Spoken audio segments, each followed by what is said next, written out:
사귀자. 예. 나랑 데이트하자. 뭐 이런 제목이지요. 누가 하시는 말씀이에요? 제가요? 아니요. 하나님께서 하시는 말씀.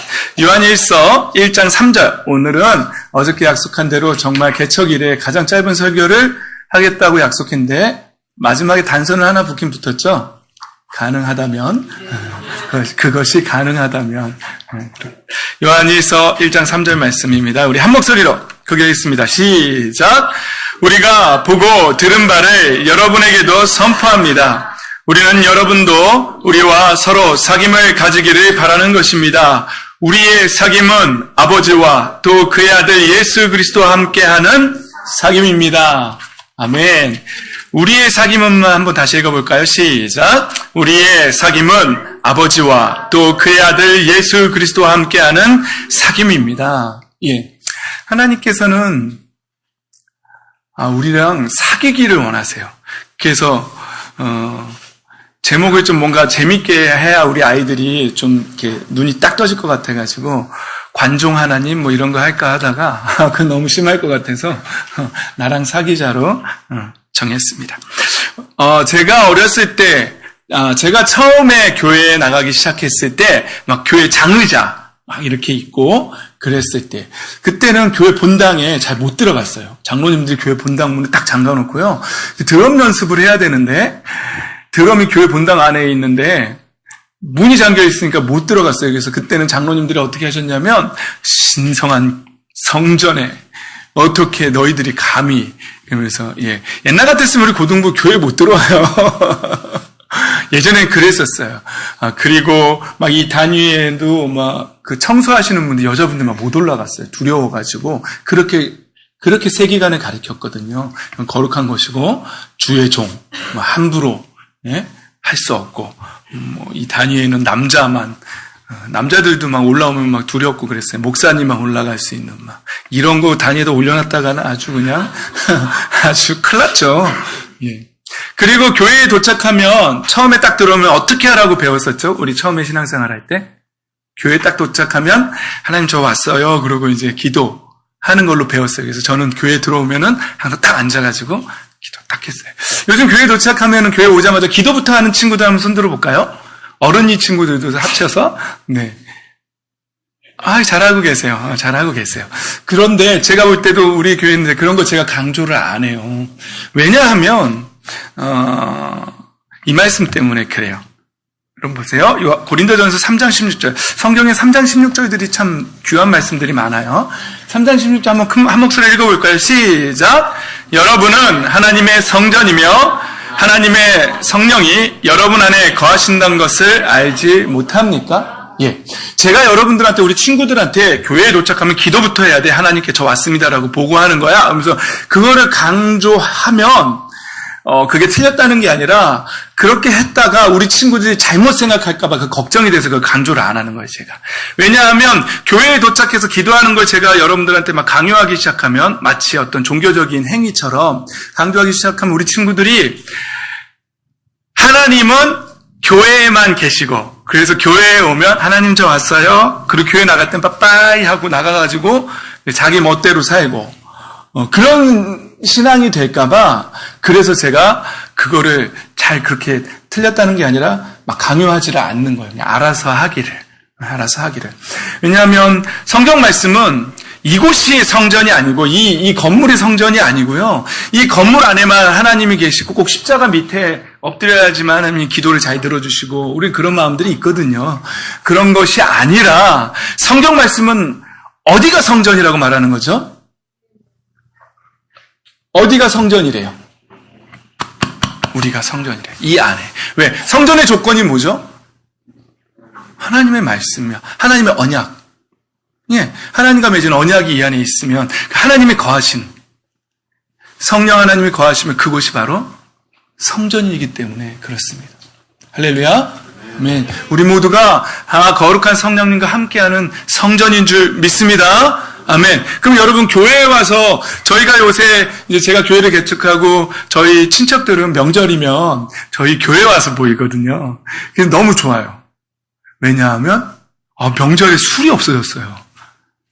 그분들이 명절 때만 되면 저보고 술 심부름도 시켰었거든요. 그래가지고 저보다 4살 많은 형님한테 형, 이 동네에서 내가 슈퍼에서 술 사다가 만약 누가 보면 오해의 소지가 있어. 나한테 술 심부름 좀 시키지 마. 그래서 먹고 싶으면 사갖고 와. 이랬었거든요. 집에서 모일 때는. 근데 이제 교회에서 모이니까 그분들도 아는 거예요. 교회에서 내가 어떻게 술을 먹냐. 그래서 이제 술을 안 먹는 거죠. 저희 명절 모임은 굉장히 고급져졌어요. 그러더니 갑자기 현수가 우리 막내가 이제 그 실기시험을 본다니까 노래 한 곡 불러달라 그래서 피아노 치면서 뭐 불렀죠? 그때? 예? 피에타 시뇨레 불렀나요? 그날? 베르 피에타. 예, 하여튼 그거 부르고. 그러더니 저보고도 또 불러달래요. 아들이 잘하는지, 아빠가 잘하는지. 그래서 저는 또 테너가 부르는 곡 중에 제일 어려운 곡 중에 하나가 네슨도르마거든요. 네슨도르마 중간에 몇 번 뒤집어지면서 불러드렸더니 또 며느리의 또 찬양이 듣고 싶다고 그래가지고 추석 모임 때 또 저희 아내가 여기 또 앉아가지고 마이크 대고 나는 언제나 너를 선택한다 막 그때 또 큰매 형이 교회 잘 안 다니는데 그날 지난번에 오셔서 그 찬양 듣고 막 되게 감명받았나 봐요. 그때도 우셨는데 추석 때도 또 우시더라고요. 그 찬양을 들으면서. 그래서 참 우리 집안 모임이 참 되게 추석 때 찬양하면서 그렇게 음악회하는 집 있으면 손 들어보세요. 없죠. 굉장히 고급스럽죠. 하여튼 그래요. 그래서 그분들도 교회에서는 술을 먹으면 안 된다는 어떤 막연한 그런 뭔가 그런 종교심을 갖고 계세요. 만약에 여러분 우리 안에 성령님이 계신데 우리 안에다가 술을 막 붓는다고 생각해 보세요. 성령님이 계신 곳에다가. 거기는 위라고요? 마음이 아니고 위하고 마음은 나눠지나요?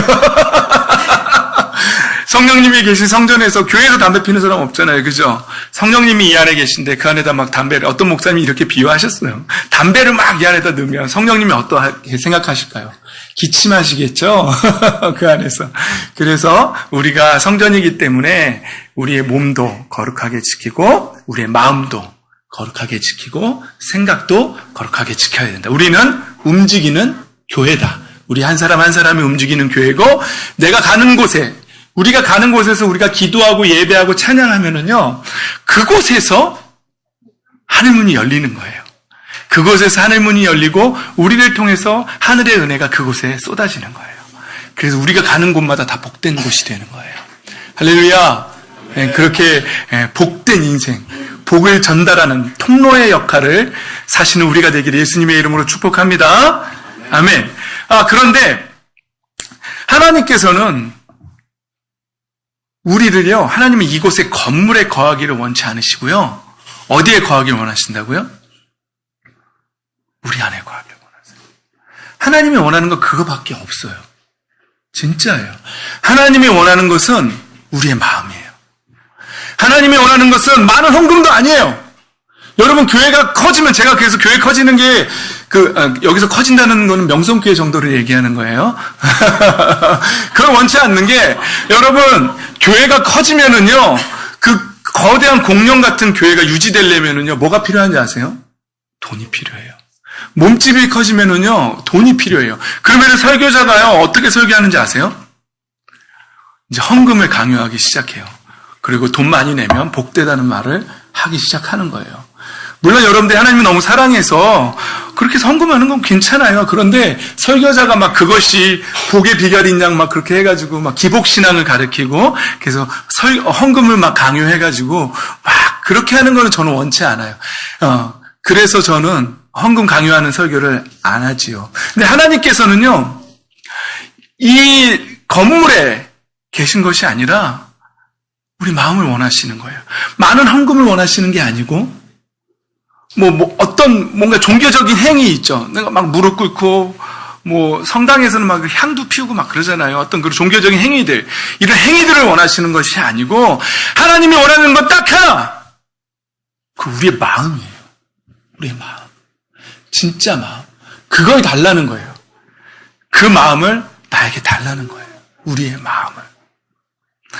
그래서 하나님은 우리를 성전 삼기를 원하시는 거예요. 우리 안에 물 한번 먹고요. 여러분, 우리 어제도 배웠지만 구원의 조건이 뭐죠? 딱 하나예요. 믿음이에요. 왜 하나님은 믿음을 원하실까요? 그만 우리의 마음이기 때문에 그래요. 우리의 중심이기 때문에 그렇습니다. 하나님께서는 구원의 조건에 다른 컨디션을 걸지 않으셨어요. 내세우지 않으셨어요. 딱 한 가지. 그건 믿음이에요. 여러분 요한복음 1장 12절입니다. 한번 읽어볼까요? 시작. 그러나 그를 맞아들인 사람들 곧 그 이름을 믿는 사람들에게는 하나님의 자녀가 되는 특권을 주셨다. 그렇습니다. 여기서 곧 여기서 곧은 뭐죠? 즉 그러니까 그를 맞아들인 사람들 즉 그 이름을 믿는 사람들 그러니까 예수님을 믿는다는 건 뭘 말하는 거죠? 그분을 마음에 맞아들인 것, 영접했다는 말이죠. 그렇죠. 요한계시록 3장 20절 말씀에 뭐라 그러죠? 한번 읽어볼까요? 시작. 보아라, 내가 문 밖에 서서 문을 두드리고 있다. 누구든지 내 음성을 듣고 문을 열면 나는 그에게로 들어가서 그와 함께 먹고 그는 나와 함께 먹을 것이다. 예, 예수님은요 계속해서 문을 두드리세요. 들어가게 해달라고. 예, 사귀자고. 난 네 안에 들어가고 싶다고. 계속 그러시는 거예요. 우리의 마음의 문을 열어달래요.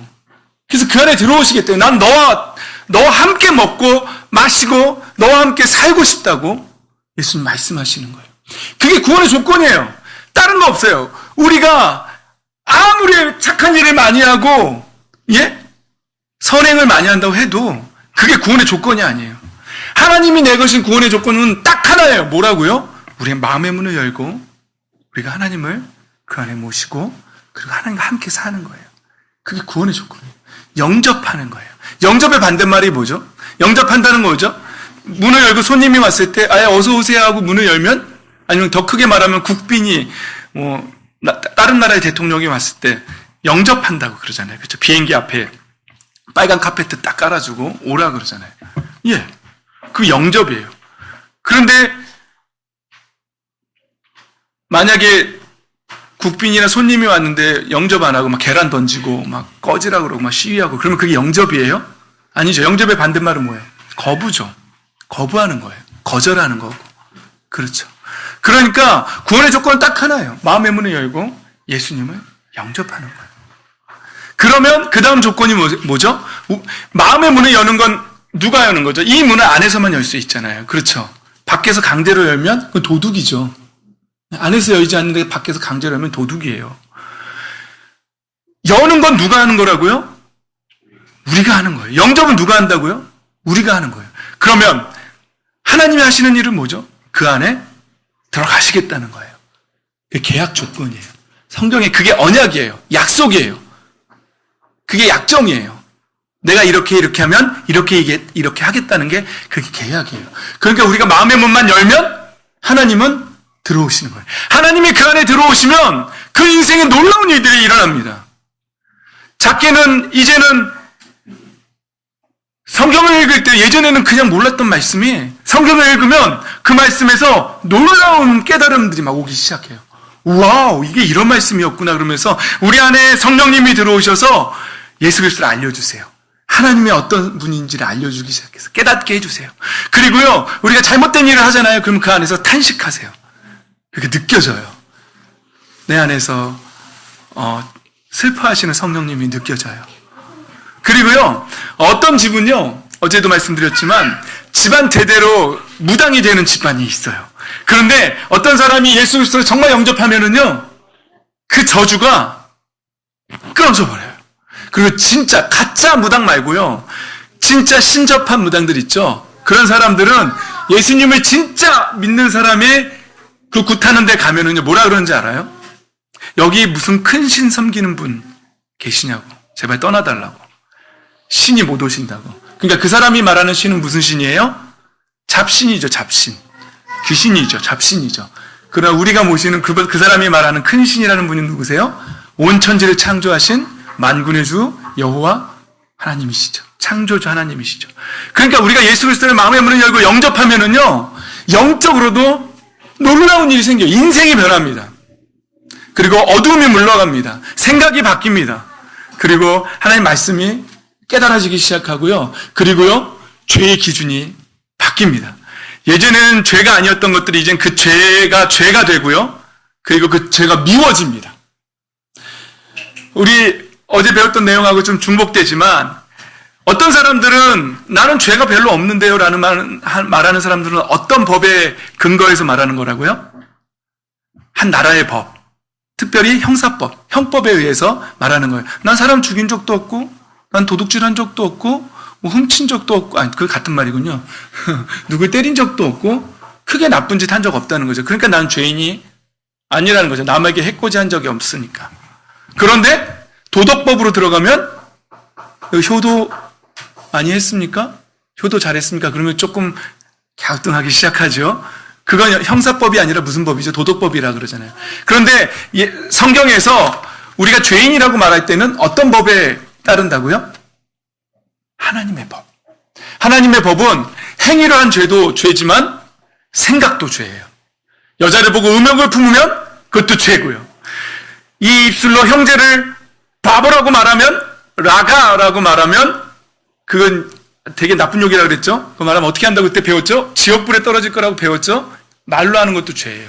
그리고 선인 줄 알고 행하지 않으면 그것도 죄라고 그래요.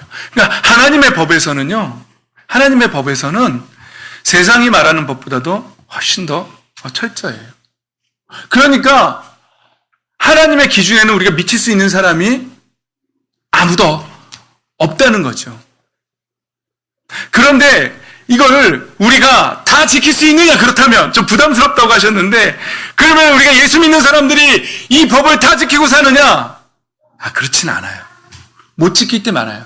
우리도 가끔 불법 유턴도 하고 신호 위반도, 도로교통법을 위반하지 않습니까? 근데 하나님 믿는 사람들도 가끔씩 사랑해야 된다는 거 알면서도 이 안에서 미움이 부글부글하고 가끔씩 불법 유턴을 할 때가 있습니다. 마음의 유턴이죠. 막 이렇게 무너져 내릴 때도 있고 힘듭니다. 그런데 그것 때문에 너 미워했어?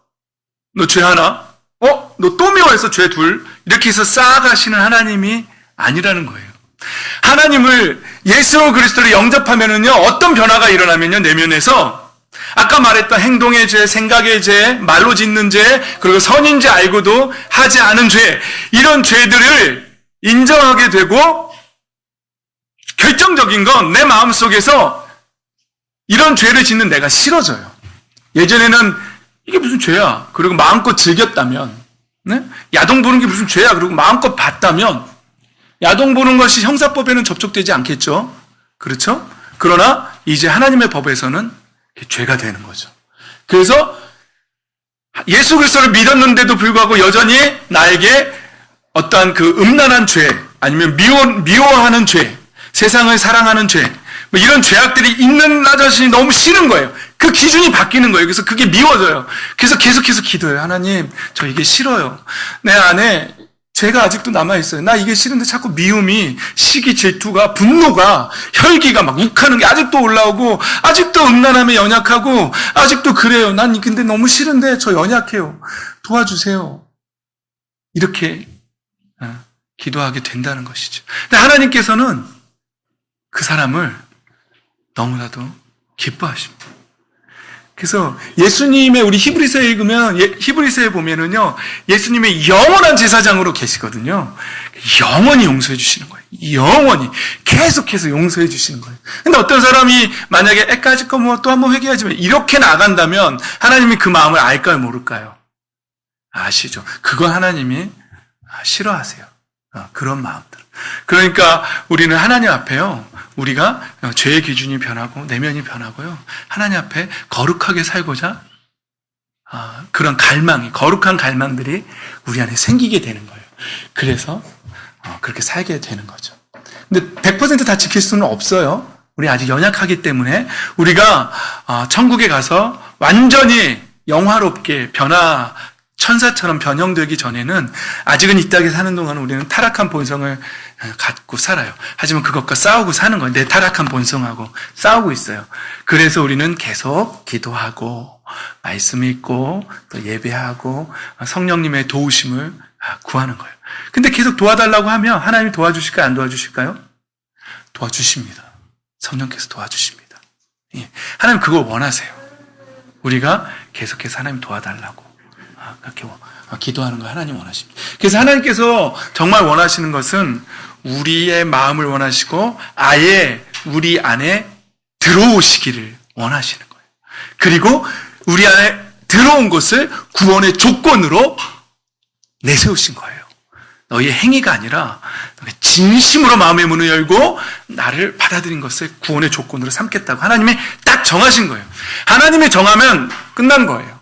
하나님이 정하신 거예요.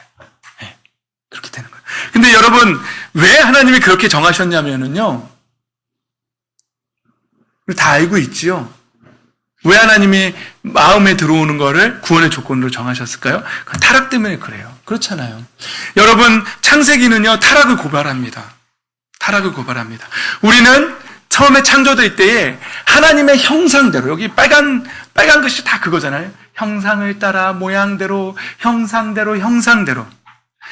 하나님의 형상대로 지음받은 존재예요. 그럼 그때는 어떤 존재였을까요? 그때는 타락한 본성이 없었어요. 우리한테. 지금하고는 정말 마음가짐이 다른 존재들이었어요. 그리고 생활 패턴도 달랐겠죠. 그렇죠. 상상할 수 없는 그런 삶을 살았을 거예요. 너무 좋았을 것 같은데. 그렇죠? 생각해 보세요. 일도 안 하고. 이건 잘못 생각하는 거예요. 하나님께서 경작하는 거 우리에게 시키는, 근데 그게 노동이 고통이 아니라 즐거움이었던 거죠. 즐겁게, 이렇게 농사 짓고 하면서 우와, 이게 잘하네. 우와, 이게 맛있네. 이러면서 이렇게 사는 게 너도 한 입 먹어봐. 그러면서 이렇게 하나님의 자녀들이 서로 사랑하고 하나님을 따라서 하나님의 성품으로 살기를 원하시게 창조하신 거죠. 그런데 창세기 3장으로 가면 아담과 하와가 하나님을 거역하고 배반했다라고 고발하고 있어요. 내가 하나님이 되겠다라고 반역한 걸로 나옵니다. 창세기 4장으로 가면 지난주에도 말씀드렸지만 그 타락한 상태에서 처음으로 태어난 아들이 누구라고요? 가인이죠. 가인이 동생 아벨을 어떻게 했다고요? 왜 너만 예배를 받은 거예요? 왜 너 나보다 더 좋은 거 갖고 있어? 시기죠. 그래서 어떻게 했다고요? 우리 들로 나가자 그래서 쳐 죽였다고요. 네. 이걸 고발하고 있는 거예요. 인간이 타락했다는 걸 고발하고 있는 거예요. 창세기 6장으로 가면은요, 우리 6장 5절 6절 한번 가슴 아픈 마음으로 한번 읽어볼까요? 시작. 주님께서는 사람의 죄악이 세상에 가득 차고 마음에 생각하는 모든 계획이 언제나 악한 것뿐임을 보시고서 땅 위에 사람 지으셨음을 후회하시며 마음 아파하셨다. 이게 노아의 홍수 바로 직접 말씀이거든요. 하나님께서 이 땅을 창조했는데 사람을 만드셨는데 이 사람들이요, 생각하는 모든 계획이, 마음속에 품는 모든 마음이, 오늘 아침에 일어나서 뭐 할까? 어디 갈까? 이 모든 계획에 오늘은 누구를 걸 뺐을까? 오늘 누굴 걸 약탈할까? 누구를 죽일까? 야한 얘기는 못하겠어, 아이들이 있어서. 그러니까 생각이 완전히 부패해버린 거예요. 그러니까 하나님이 얼마나 부패했으면 내가 이 땅에 사람 지은 걸 후회한다. 이 정도로 사람들이 부패한 거예요. 그래서 결국은 어쩔 수 없이 하나님께서 노아 때에 한번 이미 물로써 심판을 하셨죠. 한번 상상해 보십시오. 많은 사람들이 이런 얘기도 해요. 하나님 너무 잔인한 거 아니야?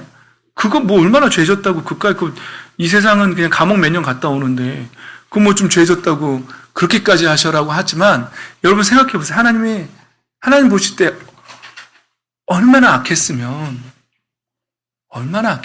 그렇게 하셨을까요? 그렇게 한번 생각해 보세요. 그럼 우리의 마음을 한번 생각해 보세요. 정직하게 한번. 그래서 사도 바울은 뭐라 그러냐면요, 제 경험에 의하면요, 예수님을 정말 영접하고요, 신앙이 좋아지면은요, 그 사람은요, 점점점 자기 자신을 봅니다. 그래서 교만할 수가 없어요. 진짜 신앙을 소유하게 되면은요, 자기의 내면을 봅니다. 사도 바울이 로마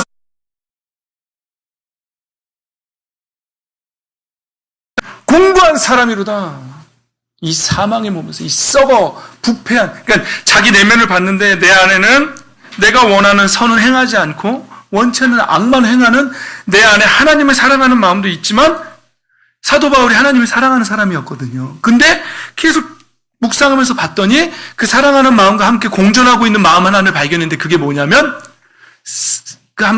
사망의 몸이라고 표현했거든요. 성경은 사망의 몸인데 그 풀어서 해석하면 여러분 사람이 죽어서 무덤에 넣어서 한 몇 년 지나면 완전히 뼈만 남은 상태 말고 이제 살이 막 부패하고 썩기 시작해서 이게 틀어막는 이유가 있죠. 사람 염할 때. 왜냐면 막 물이 질질 흐르잖아요. 사람이 죽으면 모든 구멍에서 물이 나오거든요. 그래서 막 모든 구멍을 막는 게 염하는 거거든요.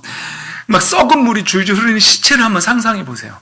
구더기들이 막 기어다니고. 여러분 봤던 공포영화들 다 동원해서 강시 벌떡 일어나서 뭐 이런 거. 뭐 상상해 보세요. 막 썩은 물이 줄줄 흐르는 시체를 한번 상상해 보세요. 그 사도 바울이 그런 거예요. 내 안에 하나님을 사랑하는 마음이 있고 선을 원하는 마음도 있는데 그걸 행하지 않는 거예요. 그리고 또 다른 법 하나를, 그 법, 나를 사로잡는 법, 나를 죄로 끌고 가는 법 하나를 봤는데 그게 타락한 본성이라는 거죠. 그걸 사도 바울이 그 썩은 시체물이 줄줄 흐르는 그 사망의 몸이라고 발견한 거예요. 더러워. 그러면서 미치겠어요. 누가 나 이 사망의 몸에서 나를 좀 건져달라고 그렇게 막 오열하는 거예요. 그걸 발견한 거예요, 사도 바울은. 여러분들도 그 발견하셨어요?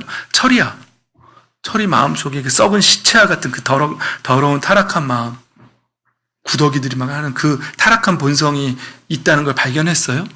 아직 못했죠. 더 신앙이 깊어지면 발견하게 될 거예요. 우리 고등부 친구들은 어때요? 혹시 발견했어요? 이거 없는 사람은 없어요. 이 세상에 이 썩은 마음이 없는 사람은 아무도 없어요. 그것 때문에 하나님 심판하시는 거예요. 예. 그것 때문에 심판받는 거예요. 그거 봐야 돼요. 계속 기도하면서 하나님 묵상하면서 신앙이 깊어지면요. 그걸 봐요. 그래서 제가 얘기하잖아요. 예전에 9시 뉴스에 어떤 막 아동 성폭행 해가지고 막 조두순인가요? 그 사람 막 나왔거든요. 근데 예전에 제가 제 자신을 못 봤을 때는 뭐라고 말했냐면 저 죽일 놈, 저 나쁜 놈, 저 XX 그러면서 저런 놈은 옛날 어른들 막 육실할 놈 뭐 이러면 이런 욕 하잖아요. 그렇죠? 우리 아이들은 잘 못 알아들을 거예요. 그렇죠? 막 사지를 다 찢어버린다는 얘기거든요. 근데 예전에 저도 그렇게 욕했을 거예요. 근데 제 안에 있는 타락한 본성을 발견한 다음에는 그 9시 뉴스에 나오는 그 흉악한 흉악범들 있잖아요.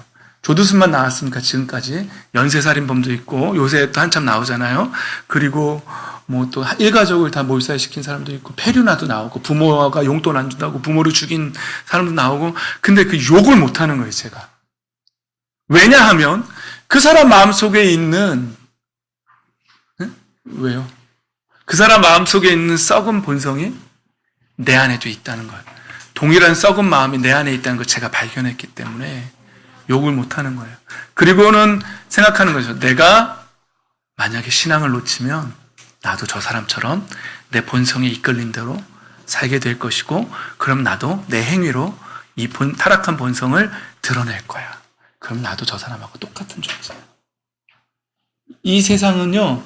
그 행위로 옮겨서 들킨 죄인과 아직은 들키지 않은 죄인, 마음속에 갖고 있는 죄인, 그렇게 뿐이 없는 거예요. 예, 유석이 질문하세요.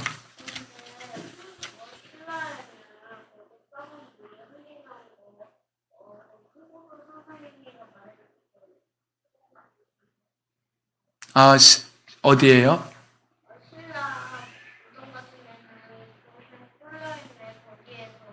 네.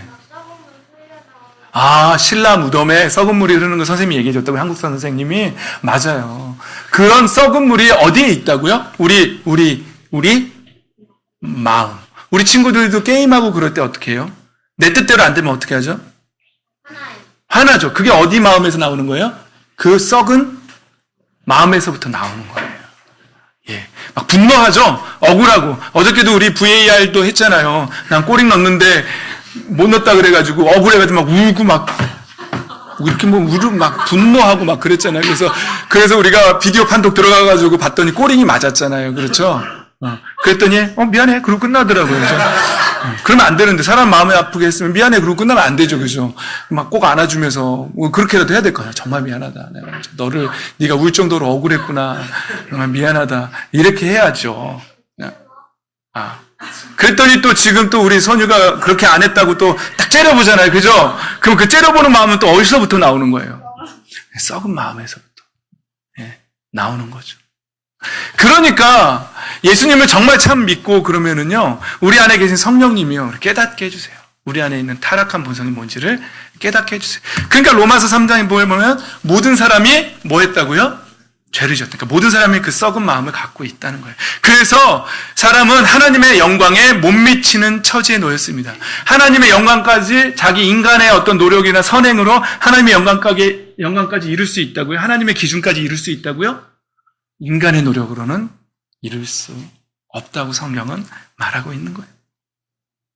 그러니까 하나님께서 우리에게 이렇게 말씀하기 시작하는 거예요. 근데 굳이 그 마음에 들어오시겠다는 거예요. 하나님께서 마음의 문을 열어달라는 거죠. 왜요? 그 썩은 마음을 하나님께서 해결해야 되거든요. 예. 성령님께서 우리 안에 들어오셔서 그 썩은 마음이 썩었다는 것을, 근데 예수님 안 믿는 사람들은 인정하나요, 그거를? 우리 어저께 영접 기도할 때 뭐라고 그랬죠? 저는 죄인입니다라고 고백하잖아요. 영접 기도에는 꼭 그게 꼭 들어가야 돼요. 내가 죄인이라는 걸 시인해야 돼요. 그냥 죄인이라니까 죄인이 아니라 나는 썩은 마음을 갖고 있는 타락한 존재입니다를 시인해야 돼요. 근데 세상 사람들 그 인정합니까? 내가 왜 죄인이야? 인정 안 하죠. 근데 하나님은 그 마음의 문을 열고 그 안에 들어가셔야만 해요. 들어가서 성령 하나님께서 그 안에 들어가셔서 그 사람 안에서 그 마음이 얼마나 썩었는지를 성령을 깨닫게 해주시고, 너 이거 해결해야 돼. 뭘로요? 예수님의 보혈로 해결해야 되는 거예요. 그래서 우리가 사는 동안에 그 타락한 본성을 거부하기 시작하는 거예요. 하나님 도와주세요. 나 이 본성을 따르고 싶지 않아요. 나 이거 이제 싫어요. 이 타락한 본성을 따라서 생각하고, 이 타락한 본성을 따라서 말하고, 이 타락한 본성을 따라서 행하는 이러한 삶들이 난 너무 싫어요. 하나님과 동행하고 싶어요. 살고 싶어요. 그 원하시는 거예요. 그래서 그 안으로 들어가겠다는 거예요. 에스겔서 36장. 이 에스겔서 36장은요, 지난주에 설교했던 37장 말씀 전에 있는 거예요.